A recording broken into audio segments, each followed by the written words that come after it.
하나님 말씀 마태복음 28장입니다.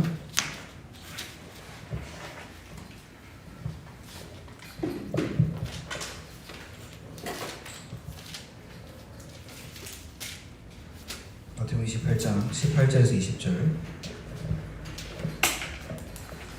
제가 봉독하겠습니다. 예수께서 나와 말씀하여 이르시되 하늘과 땅의 모든 권세를 내게 주셨으니 그러므로 너희는 가서 모든 민족을 제자로 삼아 아버지와 아들과 성령의 이름으로 세례를 베풀고 내가 너에게 분부한 모든 것을 가르쳐 지키게 하라. 볼지어다 내가 세상 끝날까지 너희와 항상 함께 있으리라 하시니라. 아멘. 우리 긴장을 다 하고 계십니까? 여러분들이 긴장을 하면 저도 긴장을 합니다. 유튜브도 지금 생방송을 하고 있는데 우리도 유화 이런 거 해야 되는 그거 아니잖아. 그래서 우리가 오늘 말씀을 통해서 각 어떻게 보면 부산 지역, 부산 지구에 많은 대학생들이 지금 함께 예배할 텐데요. 지금 우리가 조금 많은 시간들을 조금 가지고 있습니다. 먼저 점검을 좀 하면 좋겠는데요. 지금 나를 확실히 조금 점검하시기 바랍니다. 어떻게 점검하느냐? 내가 지금 무엇을 생각하고 있는가? 그게 지금 나옵니다. 이 자리에서 예배하는 시간 자체가 난 예배 드려야지. 제가 한 날은 이제 수요 예배, 저희는 교회가 조금 작기 때문에 그냥 새벽 기도도 가고 수요 예배도 하고 금요 예배도 하고 주일 예배도 합니다.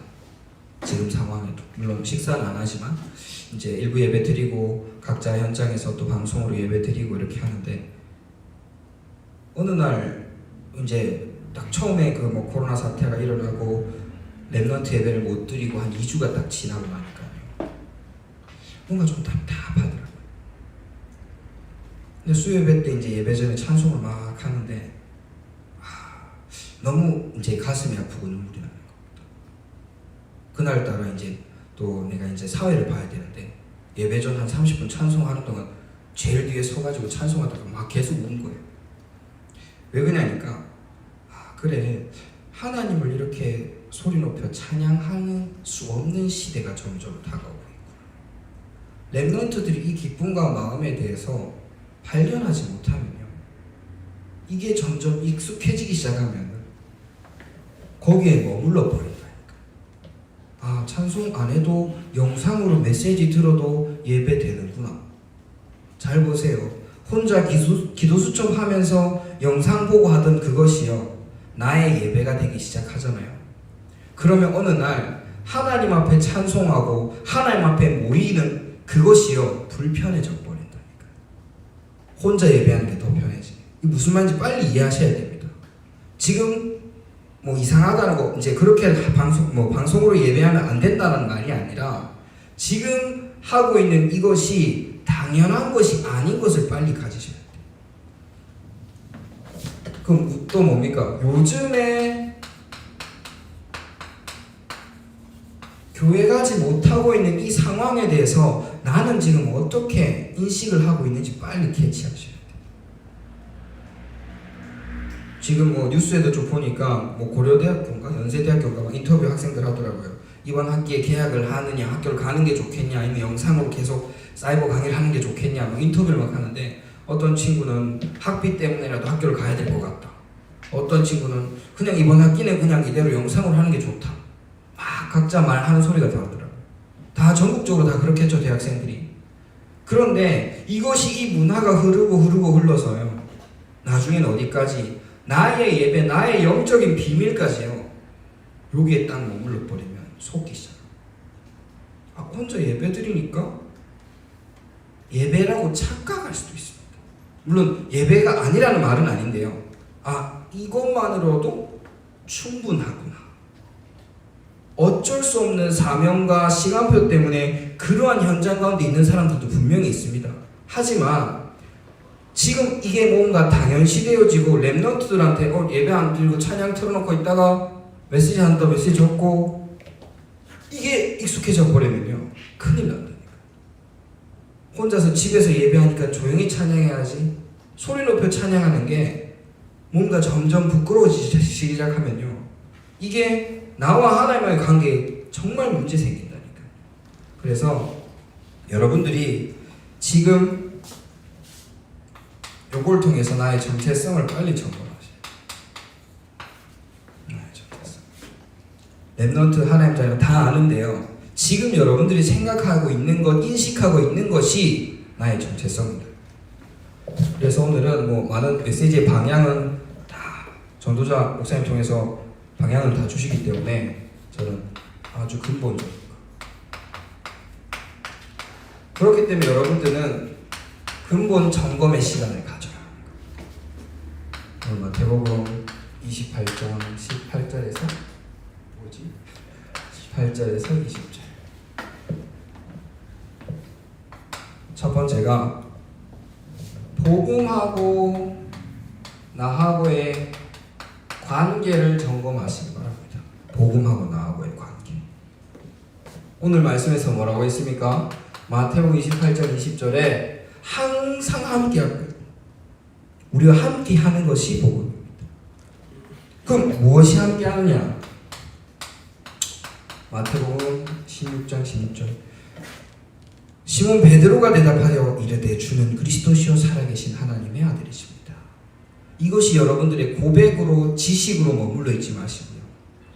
나하고 이 그리스도의 관계를 지금 다시 한번 생각해 보시고 혼자 있는 시간에 어쩌면 모여서 우르르 하고 있는 회중들에 의해서 군중에 의해서 형성되고 있는 것을 벗어나서 혼자 예배하는 지금 시간표 때에 빨리 확인해 보시라니까. 아, 진짜 나의 그리스도. 이분이 모든 문제 해결자가 맞는지, 그냥 그렇게 들어왔고 그렇게 배워왔고 그렇게 살아왔기 때문에 예수는 그리스도 모든 문제 해결자, 예수는 그리스도 모든 문제 해결자 이건지. 그리고 두 번째가 창세기 3장 6장 11장 로마 3장 23절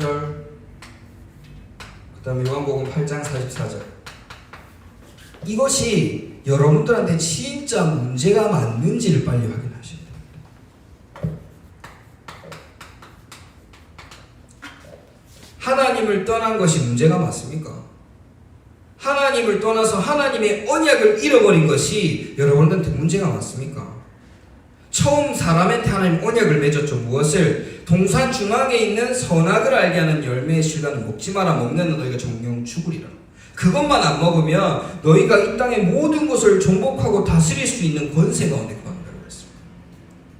그런데 처음 사람들은 이 언약을 잃어버리고 그 약속을 먹었죠. 왜? 그걸 먹으면 하나님처럼 될까? 그게 여러분들 정말 문제 맞습니까? 그리고 또 뭐요? 그것을 벗어나서 실컷 살아가다 보니까 또 뭡니까? 내 육신과 혹은 눈에 좋아 보이는 것 또 따라가는 겁니다. 명예를 따라가는 것. 이것이 정말 문제일까? 하나님을 모르고 죄 가운데 거하는 것이 문제가 맞는가? 사단이 나한테 있어서 정말 대적이고 거짓말쟁이고 처음 살인한 자고 내가 그에게 속했던 자이고 그거 상태 자체가 문제가 맞는지 한번 깊이 생각해 보시라. 안 그러면 그냥 계속 지식적으로 사단, 거짓말쟁이, 예뱀, 용, 마귀. 어제 교회 이제 대학생들하고 쭉 막 얘기하다가 용 얘기가 살짝 나와가지고 이제 한 친구가 시야가 엄청 넓었어요. 시야가 넓어서 니 완전 잠자리 같았다 이랬거든요. 그러니까 애들이 이제 저를 공격하는 겁니다. 목사님 지금 얘한테 곤충이라 했냐면서 벌레 같다 그러냐? 아니다. 드래곤 플라이 이랬더니 드래곤 용이냐면서 막 이런 식으로 날 공격하는, 말도 안 되는 소리를 하면서 공격을 하는데, 아무튼 그 모든 그 말씀에 나타나 있는 예뱀, 큰 용, 그 마귀라고 하는 것이 나랑 대적이 맞습니까? 솔직히 저는 이 사단 마귀가 나의 대적이 되기까지는 진짜 큰 사건들이 있었어요.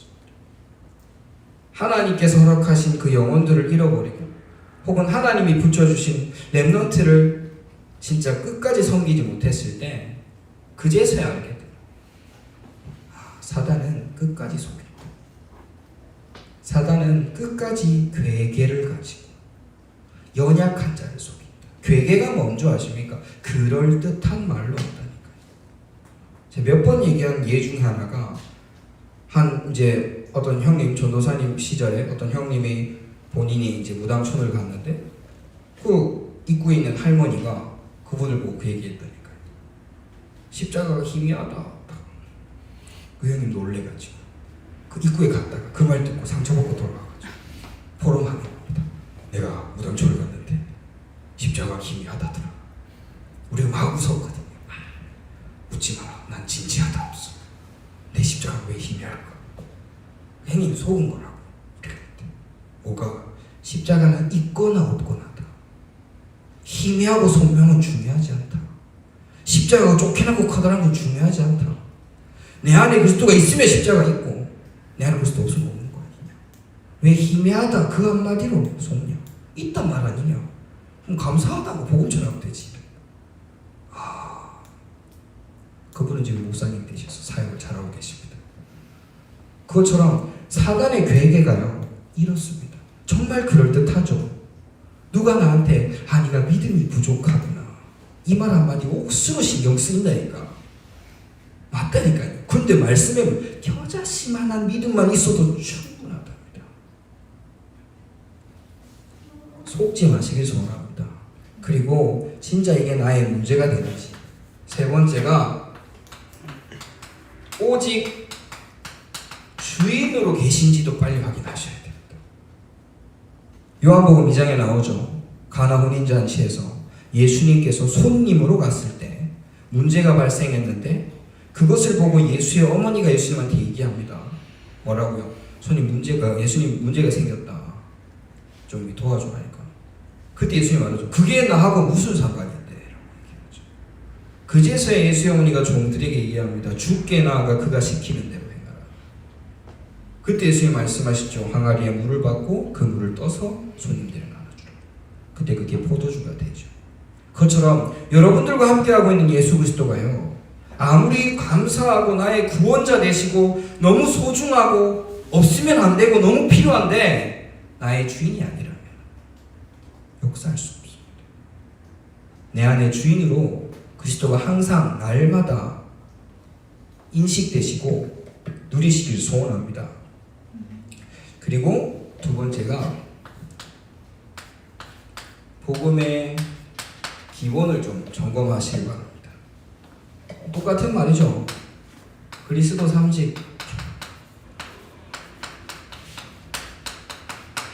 자, 이거는 우리 복음운동하는 어린 랩런트들도 다 알고 있습니다. 그리스도 3직 하면 뭐야 하면 왕, 선자, 제사장 쫙 하죠. 왜 왕, 선자, 제사장 하면 뭐 승리, 해방 뭐 이렇게 막 다 얘기합니다. 그런데 여러분들 이것이 정확하게 인식되셔야 됩니다. 랩런트를 축복하라는 찬송이 보면 나오죠. 뭐지? 왕도 할 수 없고 선지자도 할 수 없고 제사장도 할 수 없다고 말합니다. 근데 우리는 왕, 선자, 제사장을 배웠어요. 한 친구가 이 찬송을 듣고 찬송을 보고 질문을 하더라고요. 왕, 선자, 제사장 안 되면 그리스도 안 되냐면서 찬송 이상하다, 가사 이상하다 이렇게. 이 찬송 가사에 있는 것이 무슨 의미인지 아시겠습니까? 세상의 수많은 왕들로서도 해결할 수 없는 사단의 문제를 해결하신 참 왕 되신 분이 예수 그리스도입니다. 그래서 우린 참 왕이라 하죠. 요한 1서 3장 8절에 대저 죄를 짓는 자마다 마귀에게 속하느니 하나님 아들이 나타내 마귀를 멸하려 하십니다. 그 다음에 그냥 선지자 길에 대하여 말하러 온 사람들은 많죠. 세례 요한도 말하죠. 나는 길이 아니요 길에 대하여 말하러 온 자라. 근데 직접 길이 되신 분이 참 선지자. 요한복음 14절 내가 곧 길이요 진리요 생명이. 그래서 직접 길이 되신 분이 그리스도밖에 없구나. 어떻게 길이 되셨습니까? 참 제사장으로서 우리의 죄를 대속하기 위해서 대신 제사를 지내준 제사장은 되게 많았다니까요. 그런데 직접 대속물이 되신 분은 예수님밖에 안 계십니다. 참 제사장. 마가복음 10장 45절 나오죠. 인자가 온 것은 섬김을 받으려 함이 아니요 도리어 많은 죄인이 대속물로 왔다. 그리고 그 죽음과 부활하심으로 로마서 8장 2절에 이는 그리스도 예수 안에 있는 생명의 성령의 법으로서 죄와 사망의 법에서 해방시켰다. 법적으로 완전히 해방시킨 겁니다. 그것이 진짜 그리스도 사랑의 존재. 이것을 그냥 이제 알고 있는 것을 넘어서 정확하게 고백할 수 있기를. 그리고 신자의 축복이죠.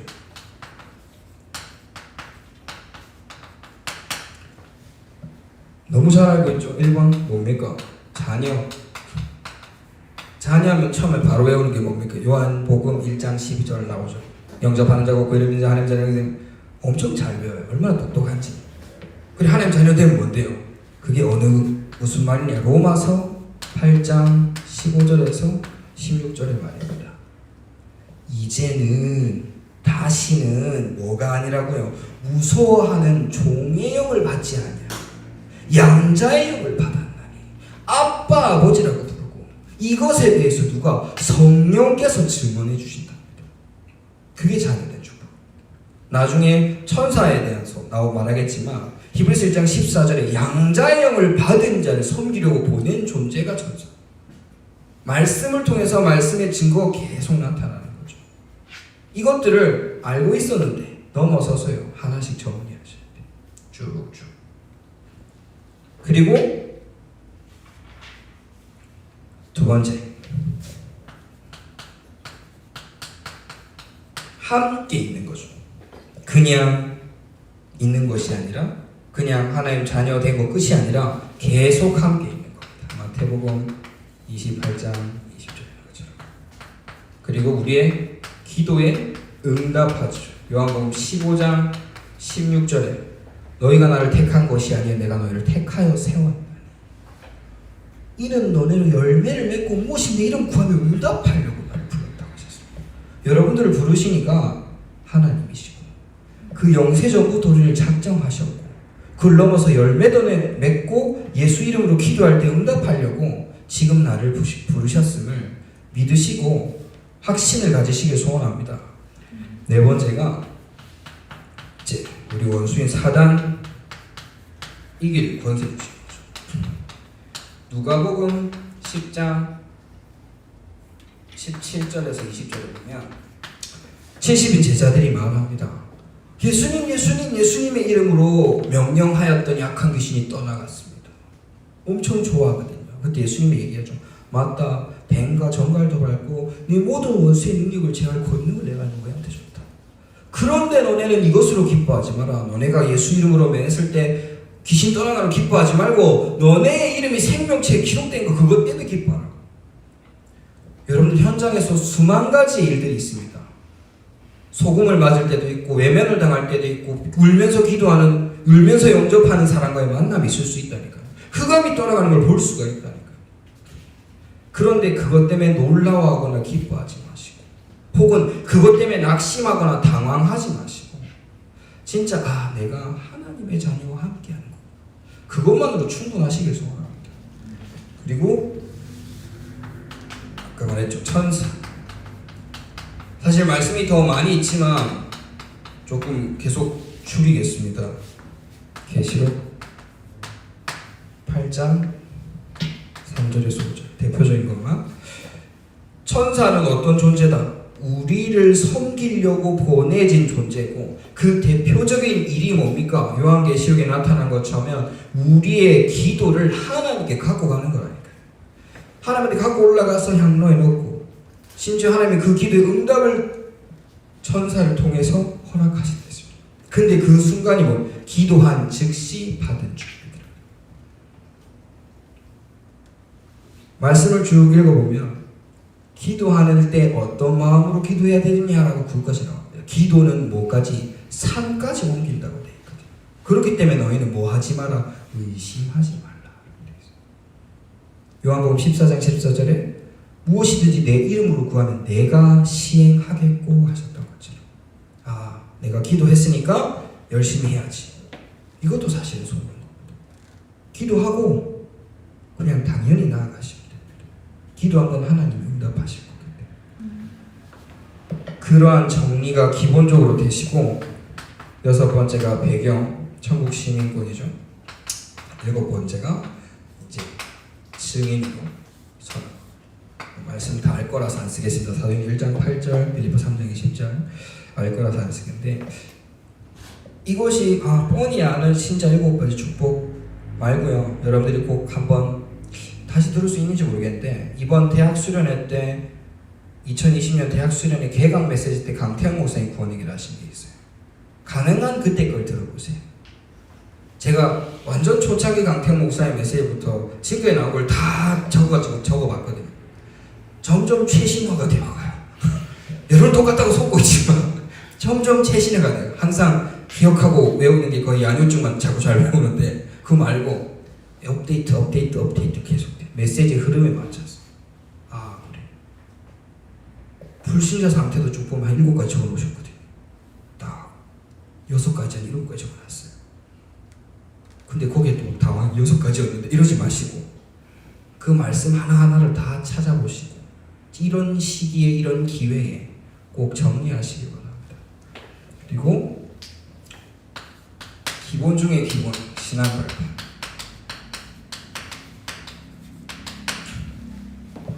여기 한 60명이 앉아 계신데 혹시 나는 신앙 발판 몇 가지인지 안다? 10가지. 대답을 하고 네, 신앙으로 10가지 많습니다. 이 10가지가 혹시 나는 뭔지 다 안다? 자, 애매하죠? 오늘 최소한 이 10가지가 안 헷갈리게 해드리겠습니다. 그 대신에 성경 구절은 다 찾아보셔야 되고요. 자, 첫 번째가 성부. 역대상 29장 10절 14절.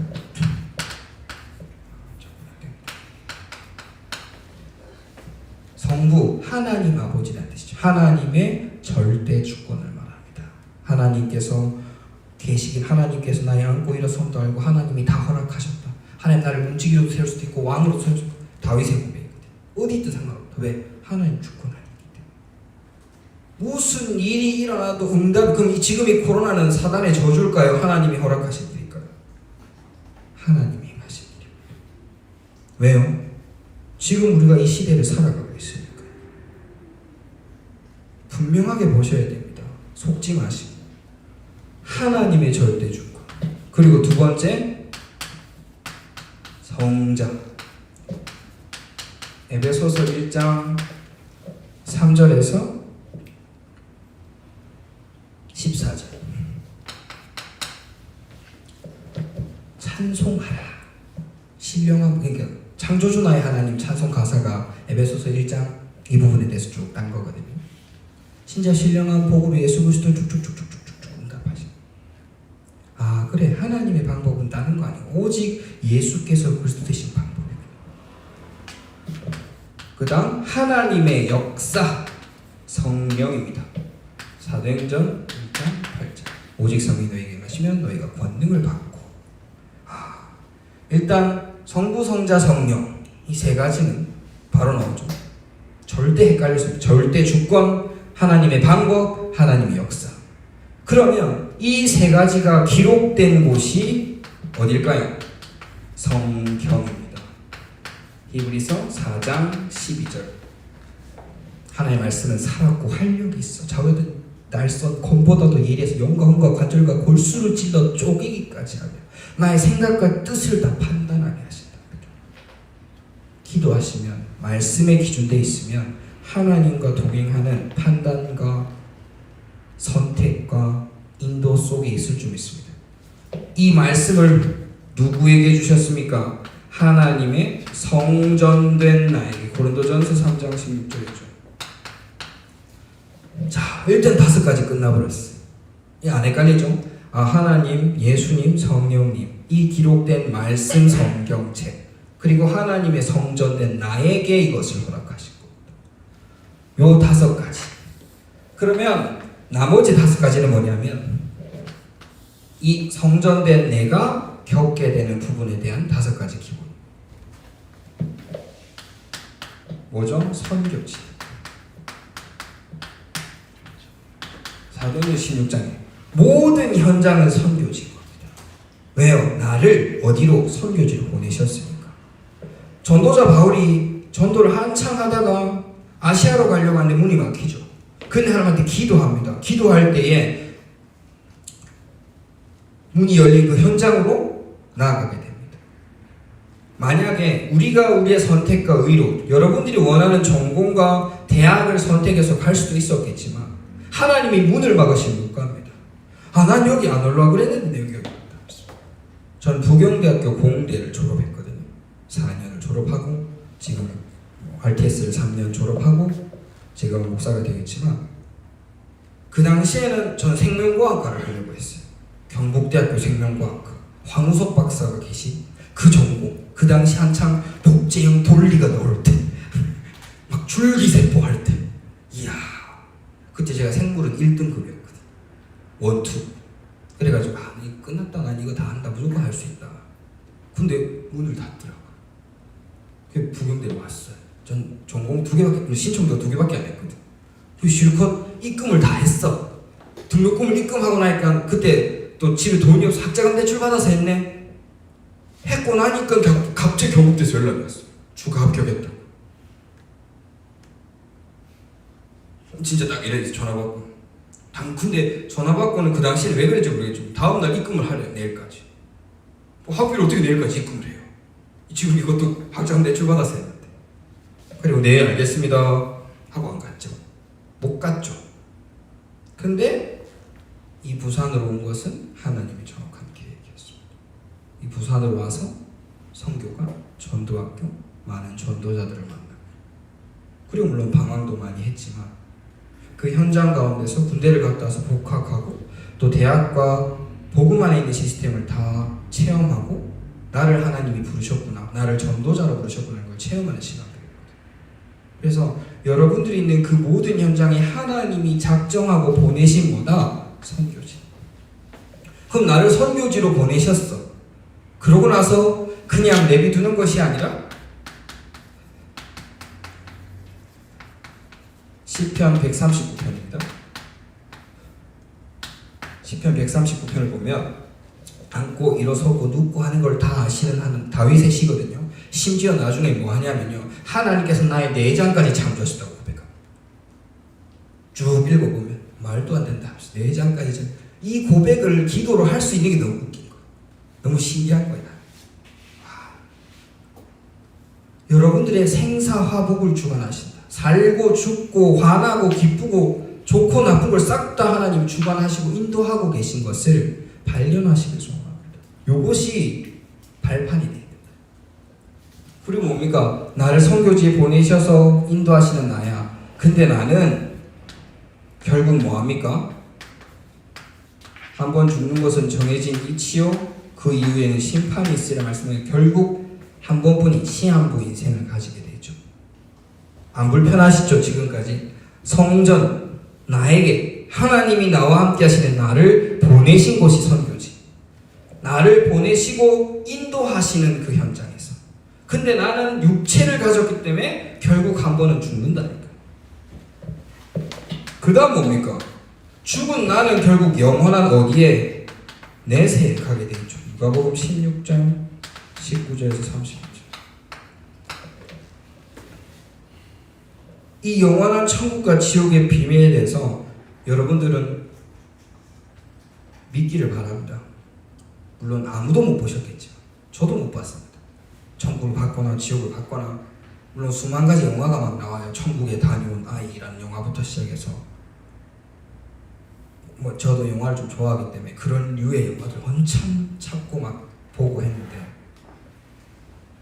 근데 죽는 거는 영원한 천국을 가거나 지옥을 가거나 둘 중에 하나.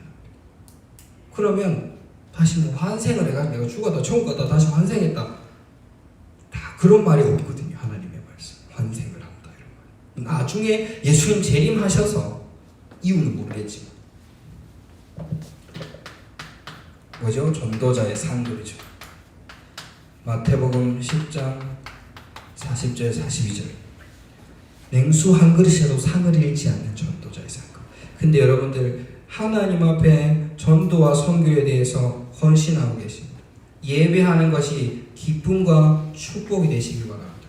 사람이 인정해주는 예배 가운데 만족하지 마시길 바랍니다. 사람이 나에게 뭔가 보상을 해줬다.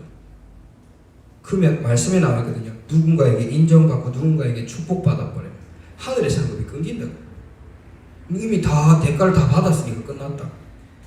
그러니까 아무 값없이 받은 그 구원의 은혜처럼 여러분들도 현장 가서 전도자를 돕고 그리고 한 영혼을 살리고 교회를 섬김에 있어서 하나님 앞에서 응답받으시길 바랍니다. 하나님 앞에서 진짜 감사하시길. 아, 주님이 기억하시기 때문에 나는 충분하다. 거기에 머물러 계시. 칠판을 다 썼네? 네.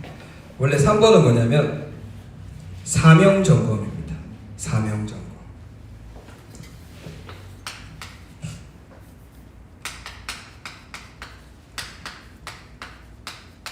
사명 점검은 부활 메시지들인데요. 오늘 읽었던 본문의 말씀 마태복음 28장 18절에서 20절. 예수님이 부활하신 예수님께서 제자들한테 주신 명령이죠. 너희는 가서 모든 족속으로 제자를 삼고 아버지와 아들과 성령의 이름으로 세례를 베풀고 내가 가르쳐 분부한 것을 모두 가르쳐 지키게 하라. 내가 분부한 모든 것을 가르쳐 지키게 하라. 제가 한때 이 말씀을 계속 묵상을 했어요. 계속 묵상 이게 뭔 소리인가? 뭔 소리인가? 뭐가 궁금했냐면 다른 게 아니라 예수님이 제자들을 보고 가르쳐 준 게 뭔가? 그게 너무 궁금한 거예요. 무슨 말인지 이해하시겠습니까? 분명히 너희는 가서 세례를 베푸는 까지 알겠어. 근데 너 가르쳐 지키게 할 그 내가 예수님께서 제자 분부한 모든 게 뭘까? 그게 너무 궁금한 거예요. 그래서 사복음서를 계속 봤어요. 마태복음부터 요한복음까지 계속 봤대. 계속 보면 항상 한 3년 6개월 동안 공생고 함께 하시고 뭐 먹고 자고 다 하셨어. 다 보여주고 귀신 동네고 다 보여줬는데 가르친 것 지키게 할 것은 산상수훈이라고 하죠. 마태복음 5장부터 7장까지 나타내는 부분들을 하나하나 제자들한테 가르쳤던 부분들이었죠. 8복부터 시작했습니다. 그래서 그걸 다시 막 보고 정리하고 이렇게 했습니다. 그래서 여러분들이 이것이 사명으로 딱 오시길 바랍니다. 부활하신 예수님이 제자들한테 하신 말씀들이 나한테도 하신 말씀이구나. 나도 그리스도의 증인으로 하나님 이렇게 보내길 원하시고 물론 사복음에 다 나타나 있습니다. 마가복음 16장 15절에서 18절 그 다음 요한복음 21장 15절에서 18절 17절까지 사도행전 1장 8절까지 해서 이제 부활 메시지인데 귀신도 내어 쫓고 이러한 능력도 가지고 온 천하 다니면서 복음을 전파하고 심지어 렘넌트 운동하라고 후대를 살리라고 어린 양을 먹이고 양을 치라고까지 예수님께서 제자들한테 사명을 더하십니다. 여러분 우리는 은혜로 구원을 받았죠. 영원한 응답을 향해 달려가기 위해서는 뭐가 필요하면 사명이 필요합니다. 은혜로 살고 은혜로 죽을 수 있습니다. 물론. 근데 영원한 응답 속에 거하려면 전도자의 사명을 가지시기 바랍니다. 이건 사명이야 라고 하나님이 이렇게 막 적어주진 않아요. 근데 여러분들의 마음 가운데 말씀으로 딱 확신이 와요. 전 대학 시절에 그걸 발견했습니다. 나는 평생 렘넌트 운동해야 되겠다. 나는 평생 선교 운동해야 되겠다. 그래서 지금도 나의 세계복음화의 선교와 렘넌트 운동에 대해서 하나씩 하고 있습니다. 지금 당장 내가 나아갈 수 없기 때문에 선교에 관련 책을 쭉 읽고 루스 메시지 많이 나왔죠. 선교사가 되려면이란 책에 대해서 많이 메시지 들어서 아실 겁니다. 그 선교사가 되려면 책을 찾아서 읽어보고 봤는데 결론은 나는 지금 나아가지 못하고 보냄을 받지 않았기 때문에 내가 보내는 선교사로서 할 수 있는 최고의 헌신이 뭘까? 그래서 저 나름대로의 규례를 정한 것이 11조와 선교헌금을 동급으로 둔 겁니다. 왜? 주의 종을 향해서 11조를 하는 것처럼 나 대신에 하나님께서 보내신 선교사님 또한 주의 종이기 때문에 그래서 이제 12조가 그런 식으로 제 나름대로 규례로 되고 지금도 지속하고 있는 부분입니다. 그것처럼 여러분들에게 말씀으로 그 다음에 보이는 현장으로 만남의 축복으로 영원한 응답을 향한 사명을 붙잡으시기 바랍니다. 결론적으로는 부활 메시지 중에 마지막인 누가복음 24장 36절에 너희는 평안하라 라고 되어 있습니다. 예수님이 오셔가지고 제자들한테 불안하고 초조하고 걱정하고 억수로 힘들고 고생해라가 아니라 이 사명을 이루고 복음을 지키고 복음 안에서 이루는 세계복음화 속으로 들어가는 것은 평안한 거다. 여러분 평안하시길 바랍니다. 많은 고민을 하십시오. 대학 시기에 깊이 상고하는 것은 너무 감사한 일입니다. 하나님의 말씀에 대해서. 왜? 그만큼 내가 관심을 가지고 있고 그만큼 나하고 관계가 있기 때문에 알기를 소원하고 하나님의 뜻에 대해서 질문하는 거니까요. 그런데 현장 가운데 일어나는 사건 가운데 불신앙으로 자꾸 두려움이 임한다. 그러면 내가 잘못된 고민을 하는 겁니다. 말씀을 고민하고 말씀에 깊이 들어갈수록 뭐하냐? 평안함이 임할 줄 믿습니다. 그리고 현장을 보고 기도할 때마다요. 처음에는 눈물로 기도를 시작하셨으면 마무리할 때는 평안한 마음으로 정리하셔야 돼요. 계속 답답한 마음의 기도를 시작할 수 있습니다. 그런데 하나님께 진짜 기도하고 나면 평안함이 남는다니까요. 이러한 시기를, 이러한 비밀을 꼭 체험하는 지금의 시간표가 되기를 소원합니다. 기도하겠습니다. 참 좋으신 하나님 아버지 감사를 드립니다. 우리가 정말 하나님 앞에서 개인을 점검하고 우리의 생각을 정리하며 주의 말씀을 따라 가장 기본이 되고 근본이 되는 복음의 비밀을 더욱더 말씀에 깊이 체험하는 날 되게 하여 주옵소서. 특별히 이 자리에 오지 못하는 귀한 대학 제자들이, 전국으로 흩어져 있는 대학 제자들이 나아가서 그들의 현장을 하나님이 보내신 선교 현장임을 확정지을 수 있는 마음을 허락하여 주시옵고, 그 모든 발걸음을 인도하시는 주님의 은혜와 능력에 따라서 하나님 발견하고 지속하길 원하는 평생의 사명을 붙잡을 수 있도록 주여 은혜와 능력을 더옵소서. 살아 역사하시는 주 예수 그리스도 이름으로 기도드렸습니다. 아멘.